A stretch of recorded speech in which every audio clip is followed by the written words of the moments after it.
नमः परमहंसास्वादित चरणकमलचिन्मकरन्दाय भक्तजनमानस निवासाय श्रीलक्ष्मी नारायणाय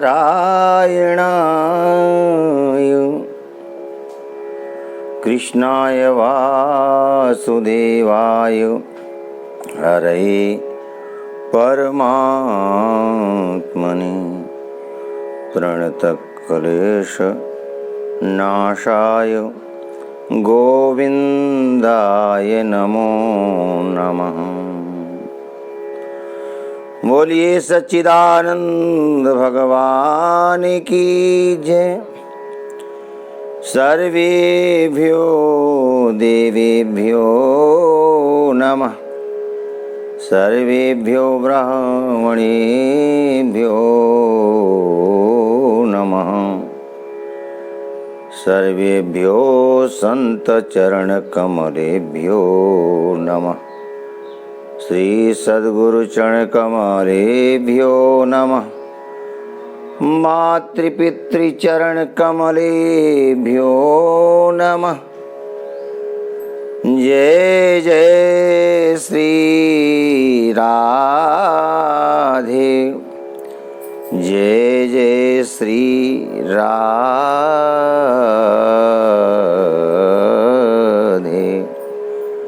जय जय श्री राधे।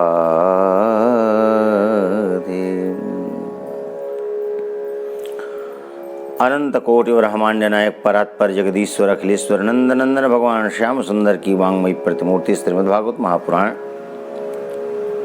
भगवान भागवत के चरणों में अनंत अनंत वंदन प्रणपात करते हुए मेरी मातृशक्ति समुपस्थित मेरे भाइयों नन्हे मुन्ने बालकों सबको वंदन प्रणिपात समर्पित करते हुए आइए बहे सत्संग की गंगा, चलो मन फिर नहा आए, जिसे तू भूल बैठा उसी से फिर मिला लाएं।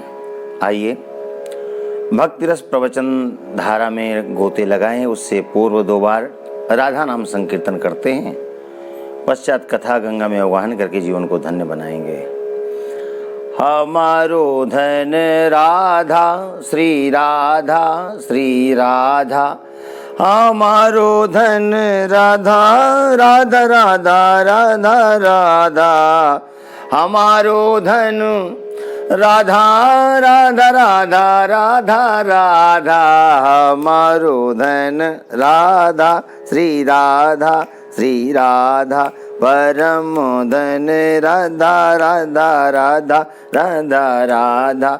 हमारो धन राधा श्री राधा श्री राधा।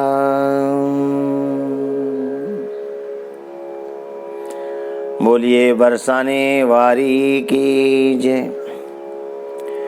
यमुने महारानी की जय।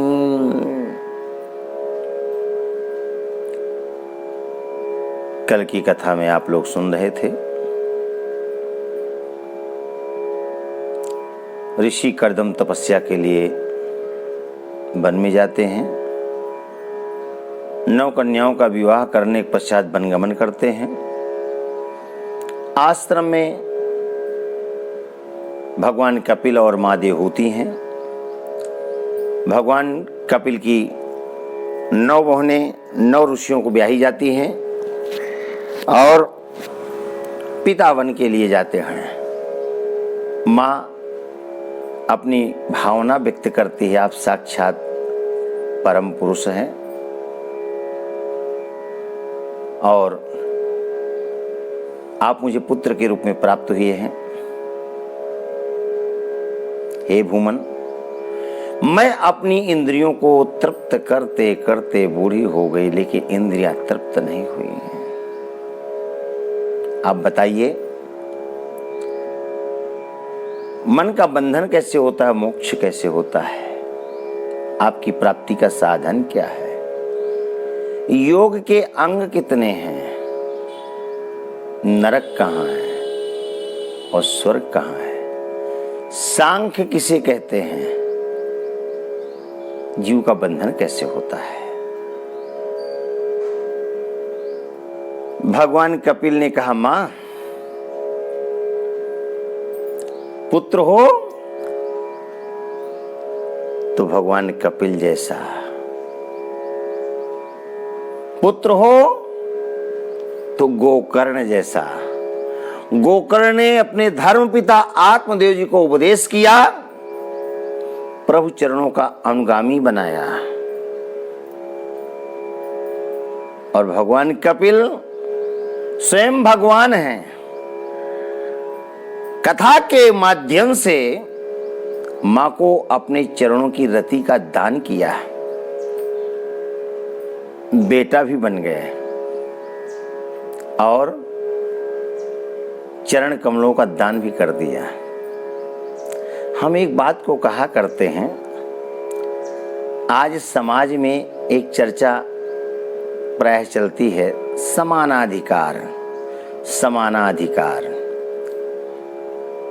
माताएं कहती हमको भी 33% आरक्षण चाहिए। मैं हमेशा इसका विरोध करता हूं। 33% आरक्षण का माताओं के लिए मैं विरोध करता हूं। हाँ, मां और अधिकार की कामना करें।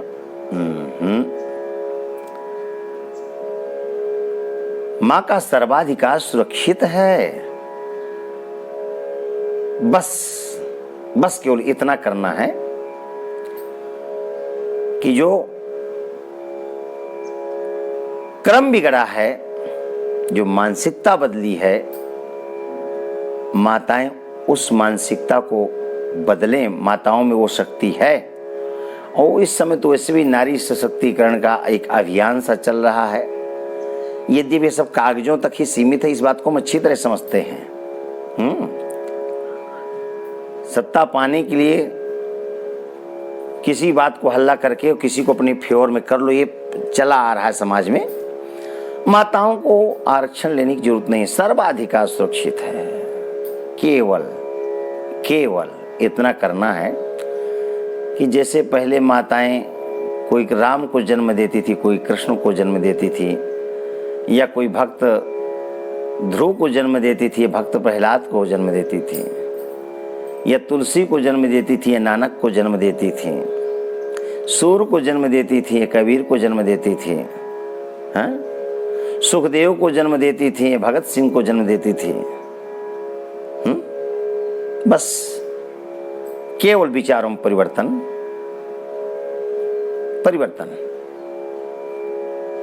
जननी जने तो भक्त जन या दाता या सूर। जननी जने, यदि सर्वाधिकार चाहिए, हमारी बात को गौर करके माताएं सुनेंगी। जब माताएं अधिकार की बात करती हैं, जब रोड पे आती हैं अधिकार के लिए, हमको लज्जा आती है।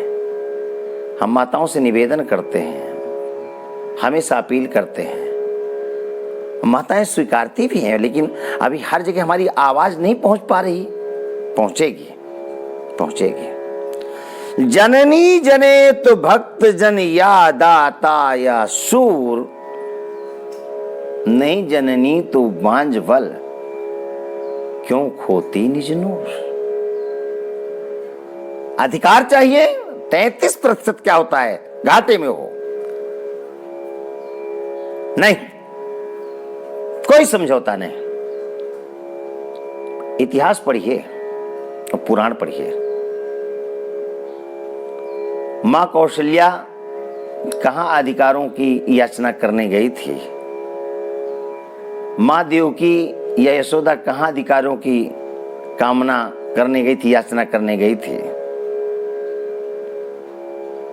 या तो भगवान को जन्म दो, या तो भक्त को दो। भक्त को जन्म दोगे, तुम्हारे सर्वाधिकार सुरक्षित रहेंगे। और भगवान को जन्म दोगे तो सब सुरक्षित रहेंगे। जननी जने तो भक्त जन, या दाता या सूर। दाता को जन्म दो या सूरवीर को जन्म दो। हाँ? देखा चमत्कार? कोई कुछ कहे परवाह नहीं अपने को। 500 वर्षों का जो लगा हुआ कलंक था, एक भक्त आया और आते ही आते कलंक को मिटा दिया। नव भारत का निर्माण शुरू हो गया। नव भारत की आधारशिला 5 अगस्त 2020 को रख दी गई है। जो राष्ट्र हित में काम करे, लोक हित में कार्य करे, और राष्ट्र हित में नहीं, संपूर्ण भूमंडल की इस कोरोना काल में 150 देशों को दवा भेजा है। किसी मां के लाल ने, जानते हैं आप सब, किसी राष्ट्र भक्त ने, राष्ट्र सेवक ने। हमेशा बुराई होगी। जो राष्ट्र हित की चर्चा करेगा, जो राष्ट्र का स्वयं सेवक होगा, राष्ट्रद्रोही ताकतें विरोध करेंगी। राष्ट्र का स्वयं सेवक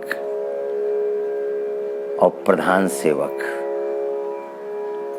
जननी जने तो भक्त जन, या दाता या सूर। भक्त को जन्म दोगे, सर्वाधिकार सुरक्षित रहेंगे। कोई प्रतिशत की जरूरत नहीं है। नहीं, दाता को जन्म दो, सूरवीर को जन्म दो। जब तक नेता हम लोग कहते रहे हमारा नेता मंदिर बनवाएगा, हमारा नेता राष्ट्र हित में काम करेगा, तब तक निर्माण नहीं हुआ। नेता की व्याख्या तो मेरी दृष्टि में एक ही, ना इता ना उता, ना इधर का ना उधर का। वो अपना जेब भर लेते हैं। कुछ होते हैं, सब तो नहीं कहे जा सकते, पर कुछ हैं हाँ जो काम करते हैं। और कई ऐसे पार्टियों में हैं, ऐसा नहीं कि सबकी सब पार्टी बदनाम, नहीं, ऐसा नहीं कहा जा सकता। उनमें भी कई ऐसे नेता मिलेंगे जो पार्टी से हट करके, उठ करके राष्ट्र हित में चर्चा करते हैं। देश की जनता सब जानती है। पर भक्त जब आता है तो अपने ढंग का कार्य करता है और सर्वमान्य कार्य करता है। जननी जने तो भक्त जन। तो मां देवहूति ने कहा, भगवान ये बताइए कि मन का बंधन कैसे, जीव का बंधन कैसे होता, मोक्ष कैसे होता है। प्रत्येक मां को यही चाहिए। मैं अपील करता हूं, भक्तों को जन्म दो, अपने आप अधिकार मिल जाएंगे। भक्त तो मां का चरणोदक पीता है, उसकी आज्ञा के बिना कुछ कार्य करता ही नहीं है। हाँ, जो सूरवीर होता है माताओं की रक्षा करता है, बहन बेटियों की आबरू की इज्जत करता है,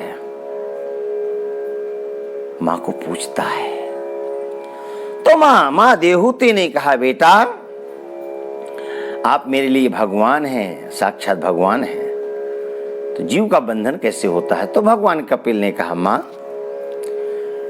मन एव मनुष्याणाम कारणम बंध मोक्षयो बंधाय विषया संगो मुक्ति निर्विषयं मनः चेता खल्वस्य बंधाय मुक्तये चात्मनो मतम् गुणेषु सक्तं बंधाय रतं वा पुंसि मुक्तये। मन के कारण ही जीव का बंधन होता है, मन के कारण ही मोक्ष होता है। मन जा रहे थे मंदिर, जल्दी जल्दी स्नान किया, पूजा किया, घर में थोड़ी बहुत विलंब हो गए थे, तो जल्दी जल्दी सब कार्य करके, अब चूंकि ऑफिस भी जाना, मंदिर भी जाना है, तो मंदिर जाने को तैयार हुए, पूजन सामग्री ली लोटा में जल लिया, पात्र में जल लिया। चलने को हुए कि पौत्र का रोना शुरू हो गया। मतलब ये कह रहा है बाबा से कि मुझे लेकर के चलो। अब बाबा का बड़ा लाडला, बड़ा दुलारा, हाँ, पौत्र हो या अपनी छोटी संतान हो, बहुत लाडली होती है। तो बाबा जी के सामने रोना शुरू हुआ। मन एव मनुष्याणां कारणं बंध मोक्षयो, मन एव मनुष्याणां, मन ही बंधन और मोक्ष का कारण है। बालक रोना शुरू कर दिया। लो, तैयार हुए थे मंदिर जाने के लिए, लेकिन बालक का रोना शुरू हुआ। अब सामान लेकर के, बालक को लेकर के जाना मुश्किल था। मंदिर की यात्रा ही स्थगित कर दी। बंधन है, मन के कारण बंधन हो गया। उस बालक के प्रति बहुत लगाव, मंदिर छूट गया, बंधन है। लेकिन हम गए दर्शन करने के लिए और दर्शन किया। पत्रम पुष्पम फलम तोयम यो मे भक्त्या प्रेक्षति, सब कुछ किया और चलने को तैयार हुए घर को कि घर जाएं। तो पुजारी जी ने कहा रुकिए, आपको विशेष प्रसाद की व्यवस्था कर रखे हैं। नहीं पंडित जी, कल आप देना, अभी आज जल्दी है। पंडित जी ने रोका, विशेष प्रसाद देने को रोका, लेकिन समय नहीं था, चल दिए। लेकिन पौत्र ने रोना शुरू किया तो मंदिर जाने छोड़ दिए। मन एव मनुष्याणां कारणं बंध मोक्षयो, मन ही बंधन और मोक्ष का कारण है। परिवार से जुड़ा है, मोहासक्त है तो बंधन है। पर मंदिर में जब जाएंगे तो आप निर्विषयम माना, हाँ, वहां पर बंधन नहीं है, वहां पर मुक्त हैं आप, स्वतंत्र हैं। वहां आप, भगवान भी आपको बाध्य नहीं करते हैं कि आप रुक जाइए। मन की मानसिकता है, वहां पर आप आजाद अपने को महसूस कर रहे हैं, आप स्वतंत्र महसूस करते हैं अपने आप को। मन एव मनुष्याणां कारणं बंध मोक्षयो। मां, ये मन बड़ा चंचल है, कैसे तेरा भजन करूं, जितना इसे समझाऊं उतना ही मचल जाए। ये मन बड़ा चंचल है, ये मन बड़ा चंचल है, कैसे तेरा भजन करूं, जितना इसे समझाऊं उतना ही मचल जाए। मां, ये मन बड़ा चंचल है। मन को एकाग्र कैसे करें? मां, संतों का संग करना। संत बड़े गंभीर होते हैं, संत शांत होते हैं। शांत ही नहीं होते मां, प्रशांत होते हैं। वो अपने ईश्वर से भी एक कदम आगे बढ़कर होते हैं। ईश्वर का स्वरूप कैसा है मालूम है मां? बताता हूं। शांताकारं भुजगशयनं पद्मनाभं सुरेशं विश्वाधारं गगनसदृशं मेघवर्णं शुभांगं लक्ष्मीकान्तं कमलनयनं योगभिर्ध्यानगम्यं वन्दे विष्णुं भवभयहरं सर्वलोकैकनाथं। समस्त लोकों के नाथ पर कैसे हैं? शांताकारम, शांताकार हैं। पर भक्त कैसा है? बोले भक्त के लिए कहा गया है विरक्त इंद्रियार्थेषु प्रशांतात्मा जितेन्द्रियः प्रशांतात्मा जितेन्द्रियः प्रशांत आत्मा है। तो मां प्रशांत आत्मा मेरे संत जनों के पास जाना प्रत्येक भक्त को चाहिए, साधक को चाहिए। संत का स्वरूप कैसा है? मां आपके अंदर ही भाव आएगा संत की पहचान क्या है। हम संतों के पास जाएं तो सही, पर संत का स्वरूप क्या है? तो भगवान कपिल कहते हैं मां तितिक्षवः कारुणिका सुहृदा सर्वदेहिनां आजात शत्रवः शान्ता साधवः साधुभूषणा तितिक्षवः कारुणिका। बड़े ही तितिक्षु यानी सहिष्णु होते हैं, करुणावान होते हैं, प्राणी मात्र के प्रिय होते हैं। तितिक्षवा बड़े सहिष्णु होते हैं। संत की पहचान है उसकी अपनी सहिष्णुता।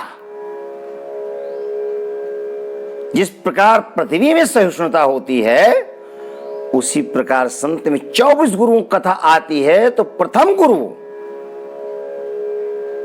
भगवान दत्त बोलते हैं कि प्रथम गुरु कौन है? दत्तात्रेय। यदु महाराज कहते हैं ईश्वर आपके प्रथम गुरु कौन? तो दत्तात्रेय जी कहते हैं भगवान दत्त पृथ्वी।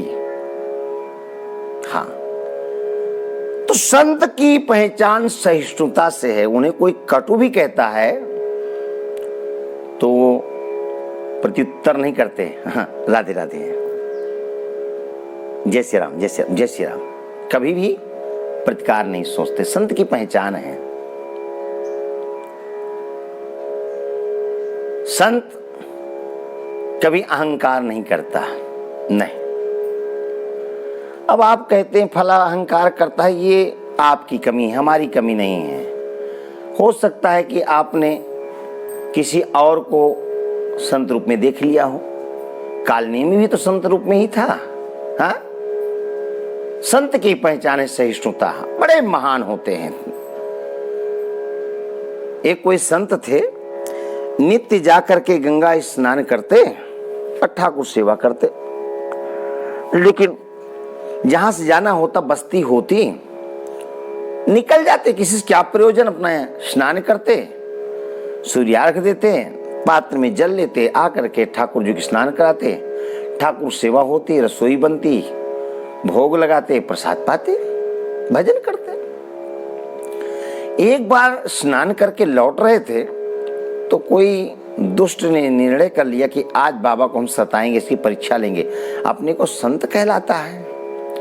ऊपर छत में बैठ गया और संत का निकलना हुआ। नित्य की भांति स्नान करने गए, स्नान करके लौटे। अब उस दुष्ट के मकान के दीवार के बगल से रास्ता थी तो निकलना हो रहा था। संत का निकलना हुआ कि दुष्ट का संत के ऊपर थूकना हुआ। जैसे थूका संत के ऊपर, पर संत ने अरे कोई थूक दिया, ऊपर देखा तो ऊपर बैठा था। ओ संयोग, मेरा निकलना हुआ, उसका थूकना हुआ। दोष नहीं माना, लौट के गंगा जी में जाकर स्नान किया। उस दुष्ट ने निर्णय कर लिया आज बाबा को परीक्षा लेता हूं, सच में संत है कि नहीं। फिर संत का निकलना हो, फिर उसने थूक दिया। अच्छा, ये घटना एक बार नहीं अनेकों बार हुई, अनेकों बार। संत का निकलना, उसका थूकना हो, संत कुछ बोले नहीं, जाके गंगा स्नान करते। पर अति सर्वत्र वर्जयेत। 107 बार संत लौट करके गए, गंगा स्नान किया और पुनः निकलना हुआ। तो पुनः उसने थूका नहीं, जाकर चरणों में लेट गया है। बाबा माफ कर दो मुझे, मैंने आज आपको बहुत परेशान किया। क्या हुआ बेटा? 107 बार जिस दुष्ट ने संत को बार बार परेशान किया हो और जब वो आके चरणों में लेट जाए तब भी क्रोध नहीं, क्या हुआ बेटा? एक सहजता से। वाह रे संत, ये संतों की भूमि है। संत हमको सहिष्णुता सिखाते हैं। चरणों में लेट गया वो दुष्ट। बाबा माफ करना, क्या हुआ? मैंने आपको बहुत परेशान किया। कितनी बार परेशान किया बाबा? 100 से ऊपर गणना चली गई। 100 के ऊपर अपराध हुआ तो भगवान ने भी सुदर्शन चक्र से शिशुपाल का कल्याण कर दिया था। हाँ, पर आपके अंदर 107 बार के बाद भी क्रोध नहीं आया। संत ने कहा बेटा अपराध तो बताओ जिससे मैं क्रोध करूं।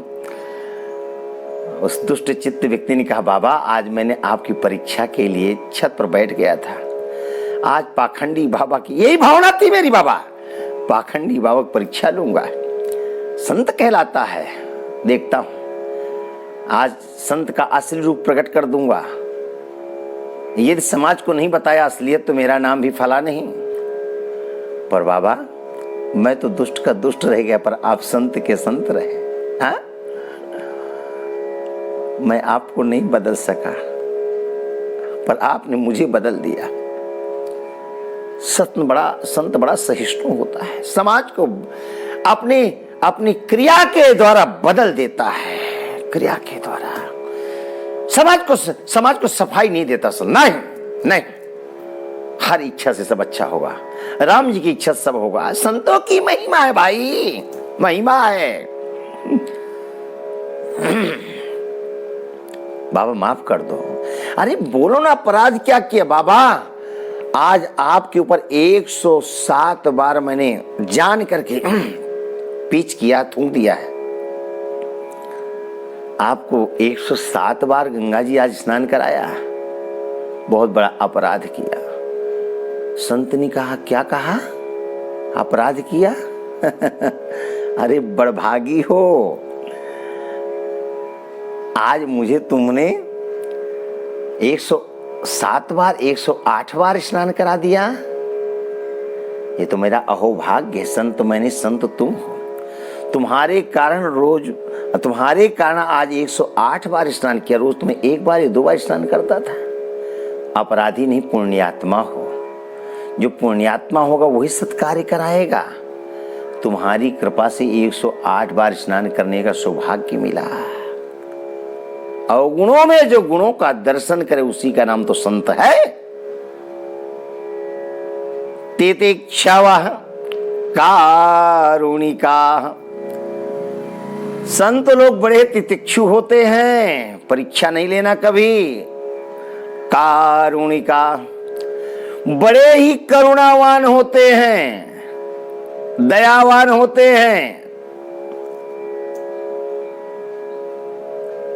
बड़े दयालु होते हैं संत। एक बार की बात है, एक संत नदी में स्नान करने के लिए गए। स्नान किया, पश्चात भगवान सूर्य को सूर्यार्घ्य दिया। सूर्यार्घ्य दे रहे थे, एक बहती हुई बिच्छू दिखी। संत को दया आ गई, ओ ये डूब जाएगी, मर जाएगी, और मैंने देख लिया तो पाप का भागी भी मैं बनूंगा, मेरा धर्म बचाऊं। तो संत ने तुरंत अंजलि फैला दिया और जल के साथ बिच्छू को हाथ में ले लिया। अब जल कितनी देर हाथ में टिकेगा, वो तो गिर गया, बिच्छू हाथ में गई। संत ने अपने स्वभाव का परिचय दिया। क्या स्वभाव? जीव मात्र की रक्षा करना। रक्षा किया। पर बिच्छू का स्वभाव क्या है? डंस मारना। संत ने अपने स्वभाव को परिचय दिया तो बिच्छू भी पीछे नहीं रहे, उसने भी अपना परिचय दिया, डंस मार दिया। अब डंस मारा, हाथ कब गया, अब बिच्छू पुनः बहने लग गई, हाथ से गिर गई। संत ने कहा ओ ये तो बह जाएगी, डूब जाएगी, मर जाएगी। जहर की चिंता नहीं किया, विष की चिंता नहीं किया, अब पुनः अंजलि में जल के बिच्छू को उठा लिया। बिच्छू को उठाए, बिच्छू डंस मारे, हाथ कब जाए, बिच्छू गिर जाए। किनारे में खड़े लोग इस दृश्य को देख रहे थे। लोगों ने कहा, बाबा क्या कर रहे हो? अरे उसको मत पकड़ो, अपने स्वभाव को नहीं छोड़ेगी। देखो ना मरणासन अवस्था को प्राप्त हो रही है, स्वभाव नहीं छोड़ रही है। आप बचाना चाहते हैं और डंस मार रही है। संत ने कहा, क्या कहा? अरे बाबा उसका स्वभाव है, मरणासन अवस्था को प्राप्त, देखो डंस मार रही है। संत ने कहा, ठीक कहा, मरणासन अवस्था को बिच्छू प्राप्त है तब भी स्वभाव नहीं छोड़ रही, तो मैं तो अभी जीवित हूं, मैं कैसे अपना स्वभाव छोड़ दूं? उसका स्वभाव बिच्छू का डंस मारना, मेरा स्वभाव है जीव की रक्षा करना। ये संत का स्वरूप है, ये संत का स्वभाव है। तितिक्षवः कारुणिका सुहृदा सर्वदेहिनां अजातशत्रवः शान्ताः साधवः साधुभूषणाः। जन जन के प्रिय होते हैं, जन जन के प्रिय होते हैं संत। हाँ, सबके लाडले, सबके दुलारे स्वयं होते हैं और सबको लाड़ देते हैं, सबको प्यार देते हैं संत। हमारे पूज्य बिरागी बाबा आश्रम के महंत परम वंदनीय प्रातः स्मरणीय हमारे उम्र बहुत बड़े हैं, पितृतुल्य हैं, पर नाम लूंगा मैं क्यों? उनका नाम ही ऐसा है कि हम न चाहते हुए भी उनका नाम हमेशा लेते हैं। आप सब लेते हैं। हाँ, हम लोग जब उमंग में होते हैं, उत्साह में होते हैं, प्रसन्नता में होते हैं, प्रसन्नता की पराकाष्ठा में होते हैं, उस समय हम बोलते हैं हरि बोल। हाँ? क्या बोलते हैं? हरि बोल। तो हमारे पूज्य महाराज श्री का नाम महाराज हरि बोल जी महाराज है। और इतने प्रेमी संत हैं, इतने प्रेमी संत है कि पूछो मत। इस समय स्वास्थ्य थोड़ा सा अनुकूल नहीं चल रहा है, लेकिन वृंदावन कैसा कौन सा स्टेज है, ऐसा कौन सा मंच है जहाँ पर बाबा के बिना उस स्टेज की, उस मंच की, उस गरिमापूर्ण मंच की पूर्णता होती हो। कोई भी कहीं भी उत्सव हो, कहीं भी कथा चल रही हो, कहीं भी रास का मंचन हो रहा हो, प्रतिष्ठित संतों में हैं, प्रतिष्ठित आश्रम के महंत हैं और बहुत ही प्रेमी हैं, बड़े ही रसिक हैं और बड़े ही साधुजन से भी हैं। कोई भी सामने आ जाए सबको बड़े प्यार से, बड़े दुलार से प्यार देंगे, पुकारेंगे, सम्मान देंगे। हाँ, गले लगाते हैं सबको। ये संत का स्वभाव है। पर इस वर्ष बाबा हमारे रुग्णता को प्राप्त हुए तो समय पर्याप्त हो गया है, लेकिन अब परमात्मा की कृपा है, स्वस्थ हो रहे हैं। भगवान बांके बिहारी से, राधा बल्लभ लाल से, राधा रमण लाल जी से, भगवान भागवत जी से हम प्रार्थना करते हैं, माँ यमुना से, राधा रानी से प्रार्थना करते हैं, हे भगवती, हे परम्बा, हे जगदीश्वर, आप हमारे बाबा को बहुत जल्दी स्वस्थ करें। बड़े भोले संत, बड़े प्रेमी संत, ब्रज रसिक संत, हाँ, साधुजन सेवी संत, सर्वदेही नाम, सुहृदा सर्वदेही नाम, प्राणी मात्र के प्रिय। हमें नहीं लगता कि बाबा का कोई विरोधी, कोई शत्रु है, नहीं, ऐसा व्यवहार है। भगवान कपिल कहते हैं, मां संत का स्वरूप है। अजात शत्रवा शांता साधवा साधुभूषण। अजात शत्रु होते हैं संत, उनका कोई शत्रु मित्र नहीं होता, सब अपने होते। वसुधैव कुटुंबकम, सबको अपना मानते हैं, कोई पराया नहीं है। अजात शत्रु, अजात शत्रु धर्मराज युधिष्ठिर को कहा गया है, धर्मराज युधिष्ठिर को। अजात शत्रु है। एक बार द्वारिकाधीश प्रभु ने दुर्योधन को और धर्मराज युधिष्ठिर को दोनों को समाज में भेजा, दोनों के हाथ में रजिस्टर दिया। दुर्योधन से कहा, दुर्योधन समाज में जाओ और समाज में लिख करके लाओ कि दुनिया में कितने सज्जन हैं, सज्जनों की लिस्ट बना करके आपको लाना है, समाज में कितने सज्जन हैं। दुर्योधन चले गए। धर्मराज युधिष्ठिर को कहा, भैया आप भी जाएं और समाज में दुर्जनों की लिस्ट बना करके लाएं, कितने दुर्जन हैं। दोनों गए और दोनों लौट के आ गए। दोनों ने रजिस्टर रख दिया, दोनों के ही रजिस्टर खाली हैं। भगवान ने दुर्योधन से कहा, हमने आपको कोई जिम्मेवारी दी थी, निभाया? कहाँ है रजिस्टर आपका? दुर्योधन का आपके सामने रखा है। रजिस्टर देखा, भगवान ने सज्जनों की लिस्ट बनाने के, नामावली बनाने के लिए रजिस्टर दिया था। देखा तो पन्ना पर खोला, कोई सज्जन लिस्ट में है ही नहीं। दुर्योधन से कहा, गए नहीं तुम? गया तो फिर नामनेशन? अरे बोले, नामनेशन तब करूं जब समाज में कोई सज्जन हो, तब ना करूं। समाज में कोई सज्जन है ही नहीं। अच्छा, सज्जनों की लिस्ट नहीं बना पाया दुर्योधन। धर्मराज युधिष्ठिर से पूछा, आपको भी तो जिम्मेवारी दी थी। धर्मराज युधिष्ठिर ने कहा, रजिस्टर द्वारिकाधीश आपके सम्मुख है, देखे ना। तो द्वारिकाधीश प्रभु ने देखा तो वो भी रजिस्टर खाली, वहां एक भी दुर्जन नहीं। भगवान ने कहा, कोई दुर्जनों का नाम नहीं? बोले, महाराज दुर्जन कोई समाज में हो तब ना मैं दुर्जनों की लिस्ट बनाऊं, जब दुर्जन कोई है ही नहीं तो कहां से बनाऊं। एक को दुर्जन नहीं मिला तो दूसरे को सज्जन नहीं मिला। अजात शत्रवा शांत साधव साधुभूषण, ऐसे संत होते हैं मां।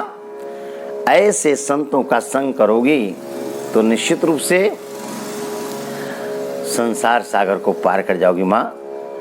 मेरे भक्तों के मध्य मेरी कथाएं होती हैं, तो आप भक्तों के मध्य में कथा का श्रवण करें। माँ देहूति ने कहा, कैसे श्रवण करें? भगवान कपिल ने कहा, माँ इस बात को तो अब हम आपको बाद में बताएंगे, आज की कथा को यहीं पर विश्राम देते हैं। कल भगवान कपिल माँ देहूति क्या उपदेश करते हैं, कल देखेंगे। गोविंद जय जय गो।